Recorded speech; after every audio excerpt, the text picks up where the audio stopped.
Hey guys, what's up? My name is Joshua Kirk, back with you guys once again on YouTube. And now it's time for episode...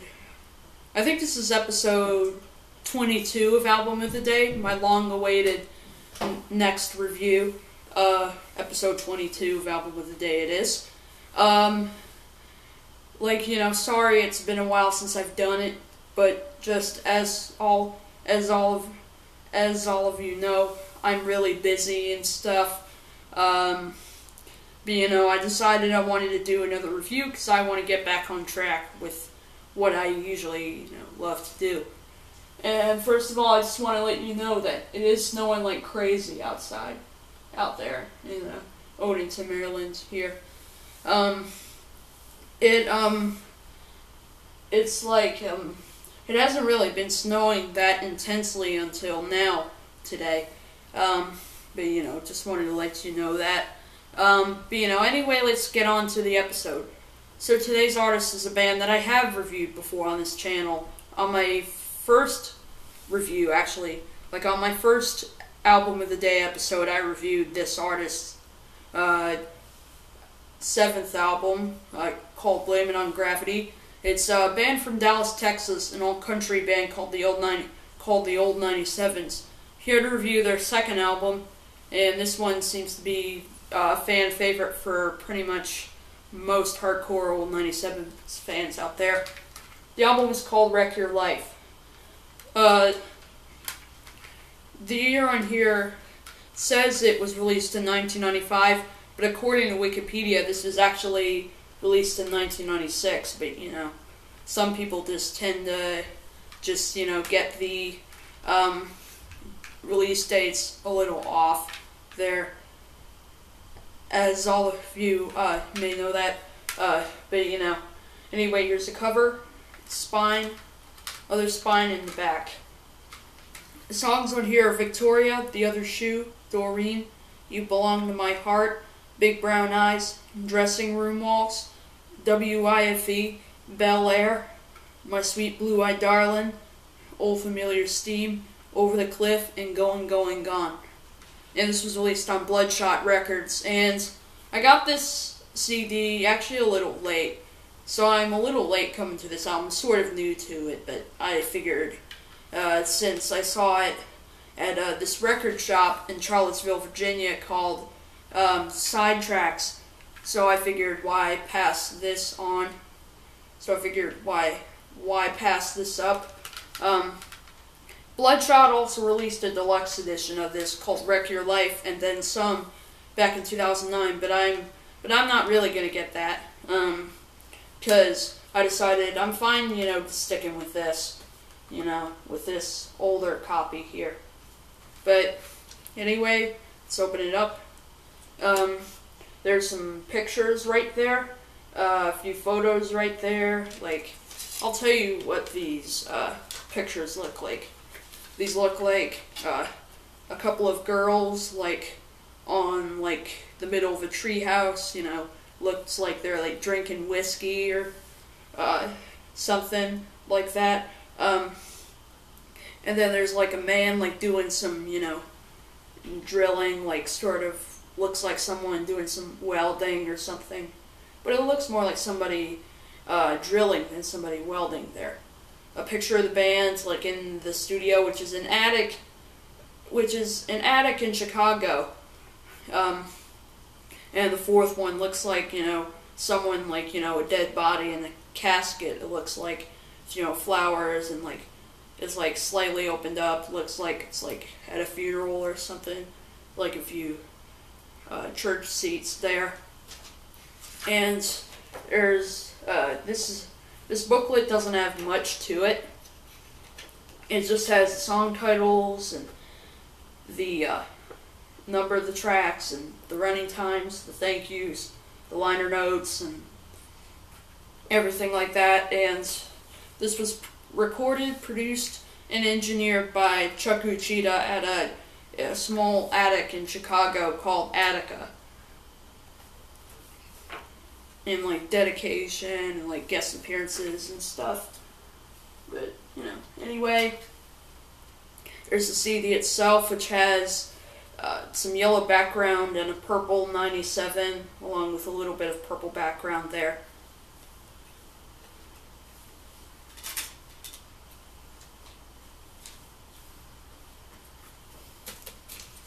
But, you know, anyway, that's the album itself, the physical format.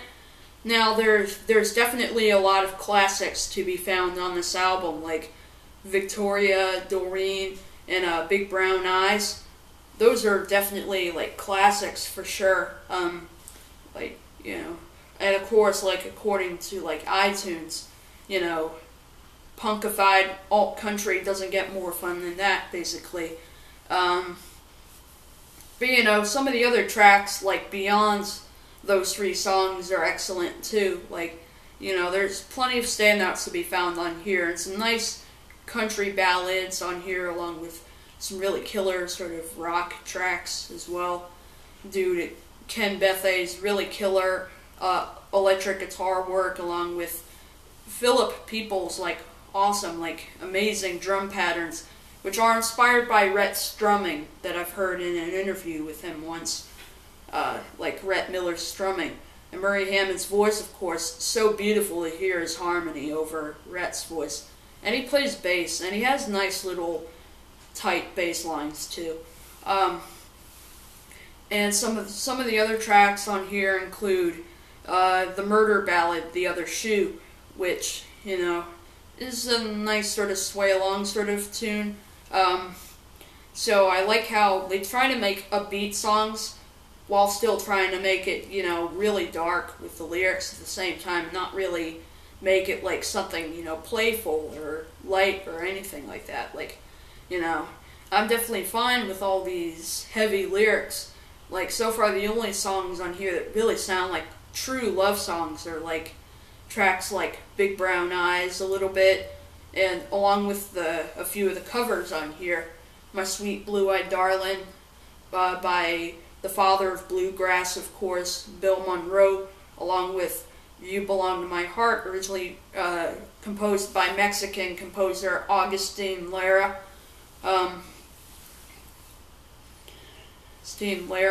With some English lyrics by Ray Gilbert. But, you know, other than that, it's all these, like, heavy lyrics that, you know, which, you know, they may not be the most hopeful lyrics, but I really do appreciate that Rhett Miller just loves to write songs like that. In fact, there's some really creative lyrics that he does on this album, like, for example, on Dressing Room Waltz, where, like, on the first verse he talks about, like, looking for gold in L.A., and he's found a woman, but now he realizes that there's really no gold in L.A. There's just all these, like, nothing but just, like, lots of, like, gas stations, like, selling cocaine and cigarettes and cheap liquor and stuff like that, and saying that he's been to L.A. once and he isn't going to go there again, which, you know, makes sense, because, you know, if you can't find gold in L.A., what's the point in staying there? And plus, on the second verse, I love some of the lyrics on that verse, where he says things like, I stopped believing in true love when Reagan was king. And by Reagan, I'm referring to, like, Ronald Reagan. And plus, probably my favorite lyric on the song, and probably one of my favorite lyrics on the whole record, is the line, the punk rock will get you if the government don't get you first. I mean, that line, it's truth right there. So, you know, I really do appreciate Rhett Miller for just writing songs that totally, you know, connect to me, that totally speak to me a little bit, no matter how happy or how sad the songs sounds. Like, seems like he likes to make sad songs sound happy and happy songs sad.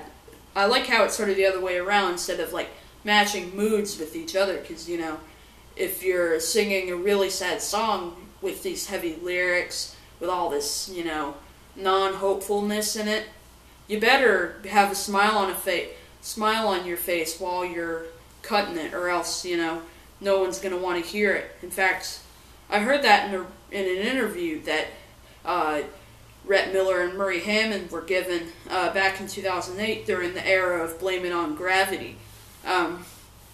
So that totally makes sense to me. And another lyric on that song is, of course, like the line in the chorus that connects to me. I'm gonna die someday staring at the dressing room walls.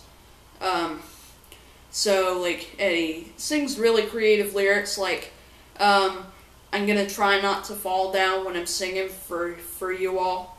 Just saying you all here instead of, like, for y'all, which he says in the lyrics, because, you know, it's a little bit of Southern put in there, which makes sense because these guys are from Texas.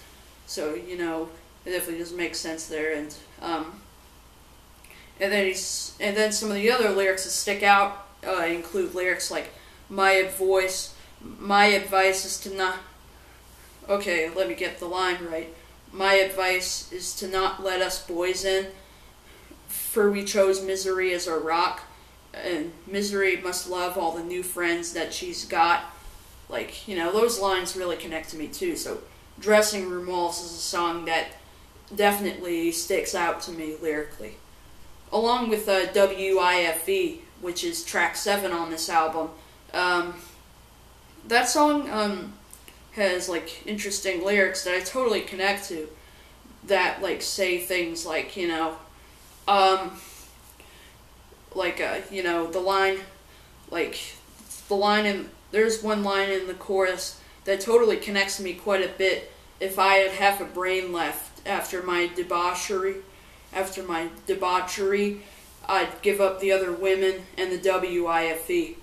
Like, that line in the chorus totally connects to me. And it has lyrics that totally are truth right there, like, wedding vows weren't made to be broken, and these here lips weren't made to tell no lies. But, you know, sometimes we all just, you know, go astray with things sometimes. And, you know, and plus there's the lyric there I think any of us can connect to, like, in the end, you reap, in the end, you reap what you sow. So, like, you know, like, and he mentions, like, sowing seeds from Mexico to Tennessee, and mentioning that, you know, sometimes we all just have to reap out an awful lot of woe there. Like, you know, the lyrics in that song totally connect to me, as well as probably some of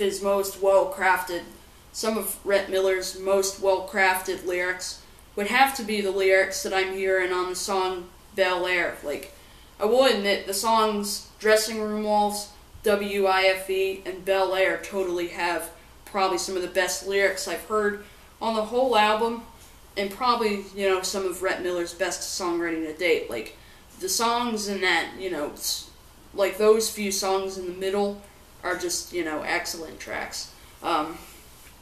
Like, you know, Bel Air definitely does get pretty creative with the lyrics, with lyrics such as, like, on the opening verse, the opening line in the song mentions Rhett Miller lighting a bunch of matches in a boiler room, like a kitchen in a house, like an old kitchen in a house, an old kitchen in a really old sort of, you know, really old sort of, you know, sort of gray, crooked house, and wearing sulfur perfume and asking, like, you know, don't I smell nice? Along with, you know, some of the lyrics on the second verse are totally just, you know, lyrics that really totally stick out to me, that really do show how entertaining the songwriting of Rhett Miller can be. Like, he mentions lyrics such as, like, you know, drowning in the backseat of a 61 Bel Air, thinking that he's sunken and that he can't swim, and even mentioning pouring whiskey in a Slurpee on this one. And I will admit, probably the most inspired lyric on this song, like probably on the entire album, maybe. No, I don't really want to say that, but I will admit, probably my favorite lyric on the song is the inspired really deep lyric. I'll stomp a mud hole in your heart. So yeah, that's really just, so those few songs are probably the three, like, they're definitely three standouts, because I totally have lyrics that speak to me, like, these lyrics totally speak to me, like, down pat, pretty much. There's some excellent, guitar solos on the album. Like, I haven't talked much about the sound of this album, so I figured I'm gonna, like, get onto that. There definitely is a lot of, this is pretty energetic stuff, a little more energy than, their debut album, Hitchhike to Rome, which was released on, Hitchhike to Rome was released on an indie rock label, Big Iron Records, while this one was released on Bloodshot. I also forgot to mention that when I got Wreck Your Life at Sidetracks in Charlottesville, Virginia, it came with a Bloodshot card of, like, the label, like, thanking us for buying the CD and, like, asking us, and, like, also asking us where we've heard of these artists and where we bought the records and stuff. But I didn't need to use it, so I pretty much, I think it was either me or my mom, like, lost it or threw it away. I think we threw it away, I guess. But I just wanted to say that real quick. But of course, as I was saying, the sound of this album is excellent. It's really energetic. It's a really energetic record. Like, like I'm just saying here, I don't have anything against Hitchhike to Rome. Just this one's a little better because it has more energy, a little less country, and a little less country, and a little more sort of, loud sort of punk rock style of alternative country, and not really, like, straight up country, but just, with a little bit of, punk energy to it, because, like, Rhett Miller definitely knows when to sing really melodic stuff, and also when to sing really just, singing by just, wailing lyrics sometimes. I'm not talking like, screaming, or, I'm not talking about, like, regular screaming or anything like that, but just what I'm really talking about, what I'm really referring to is just, sometimes he just has to get all powerful and wail sometimes and express emotions sometimes. The covers on here are excellent. There's a few covers on here of You Belong to My Heart, My Sweet Blue-Eyed Darling, and Over the Cliff. And I mean, what's better than, a bluegrass cover, a Mexican cover, and a punk rock cover? Like, there definitely is a little bit of bluegrass blended in here. Like, there's definitely a lot of that bluegrass sound blended into Hitchhike to Rome, and Too Far to Care, too. Far to Care, too. There's a lot of amazing guitar solos from Bethea on here. Philip's really kicking it with the drums. What's interesting is that Philip started out as a drummer that just had a kick, a snare, and a couple of cymbals, and that was it. Like, on this album, that's pretty much all you hear as far as drum kit goes. As far as, like, a drum kit goes. But, that totally makes sense to me, because a lot of the drums that you hear on old 97 songs are very snare-focused, in my opinion. And what's also really great is that it's really inspired by Rhett's drumming, so the rhythm section of, Rhett Miller's acoustic guitar, Murry Hammond's bass, Philip Peeples' drumming, along with sort of the, loud, wild lead guitar riffs coming from Bethea, of course. What's also interesting about Murry Hammond is the fact that he started out just playing acoustic bass, basically, instead of an electric bass. But I think starting with Too Far to Care, I don't know if he started out on Too Far to Care or Fight songs with an electric bass, but I know that he was interesting is how he switched from acoustic bass to electric bass with a bunch of electricity blended in there. And some other songs on here that are great include Old Familiar Steam, which I never thought I would hear a Train song at this level, like, of goodness, of like awesomeness, of like beauty, until I heard Old Familiar Steam. Just excellent track, you know, and you know it has lyrics that really connect to me. Like, for example, if you should happen to find this, if you should happen to find it, please bring it home. Like, you know, that lyric totally, you know, it totally, you know, just, you know, hits home for me. You know, that lyric right there. It's a pretty simple lyric, but, you know, I just love lyrics that totally, you know, relate to me sometimes.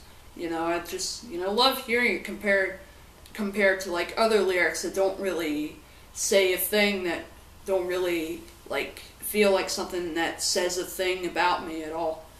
And plus, there's a really nice yodel at the end of Old Familiar Steam, the studio version, done by the late great country star Don Walser. I mean, his yodel at the end really adds, like, really takes the song to a whole new level once you hear that little soft, little, like, atmospheric yodel at the end of the song. And it sounds like it's, like, done in, like, sort of this underground cave or something like that, because it sounds all, like, you know, like, you know, like, it just sounds all, like, you know, echoey like that, and plus, you know, has a different ambiance and atmosphere to it, which, you know, I think is really nice for this song. And as for other special guests, there's an awesome guitar solo at the end of Doreen, played by John Langford, sort of a punk rock musician. The guitar solo that he added to the end of the studio version of Doreen is just excellent sounding. And he also wrote the next song on this album, called Over the Cliff, which is a song that is sort of about somebody having a job, working hard, making a lot of money, and he tries hard to deal with it, but, you know, he doesn't want to stay in that business. That's what Rhett Miller says, which totally makes sense, because sometimes we all just have to go through, you know, the worst jobs in the world, be it, the worst jobs in the world, like, you know, some of the worst jobs in the world, be it, working for, like, you know, technical sales, or, like, you know, or, like, you know, work, getting a ton of jobs at a ton of different, you know, corporate businesses and stuff. Like, sometimes we just have to go through all that, but, you know, we go through it eventually. So, and this song is hilarious. Like, I don't know why, but the lyrics just crack me up while hearing it. Like, I find myself, like, hearing, like, the second verse, for example, just laughing and stuff, like, you know, saying lyrics like, "Forgive me" or "Forget me, everybody." And the closing track on here is called Going, Going, Gone. And I think this was a nice way to close the album, something that definitely does feel like something that was meant to be the closing track on this album. You could call it a weak track or a filler song or whatever, but I love the lyrics on it. It's a song that I describe as being something about, you know, just trying to make friends with someone that you then later realize your mistake with, and then you later realize that they're not that good for you, and that you want to just move on and just want to, you know, leave someone behind sometimes. So this is sort of what, you know, Going, Going, Gone is about. And plus, you know, he puts in a bunch of juicy lyrics, like hiding out for a while, forgetting someone's face, and, like, you know, having some ranch-style beans from a tin can hobo style. So you know, sometimes there's this sometimes there's just some people in our lives that we realize are not really that good for us, that we just you know, say, that we just think, you know, better say so long one day. So that song totally, you know, connects to me quite a bit, like, you know, and it has, like, you know, lyrics that are totally relatable, like, you know, totally relatable, like, for example, like, you know, at least the good Lord knows I tried to make friends with you, but everything's gone wrong, so I'm sorry, but I have to leave you. So it's sort of, you know, how I look at the lyrics, pretty much, like, you know, thinking about it is like, you know, thinking about it just, you know, thinking about it is just like, you know, I'm leaving, so you better say so long, 'cause I'm going, gone. Like, you know, that's how I look at the lyrics, like, excellent lyrics on this album, and on that song too, so. The production-wise on this album, not too overproduced, just, you know, the right amount of, you know, it's a pretty stripped-down record, not much.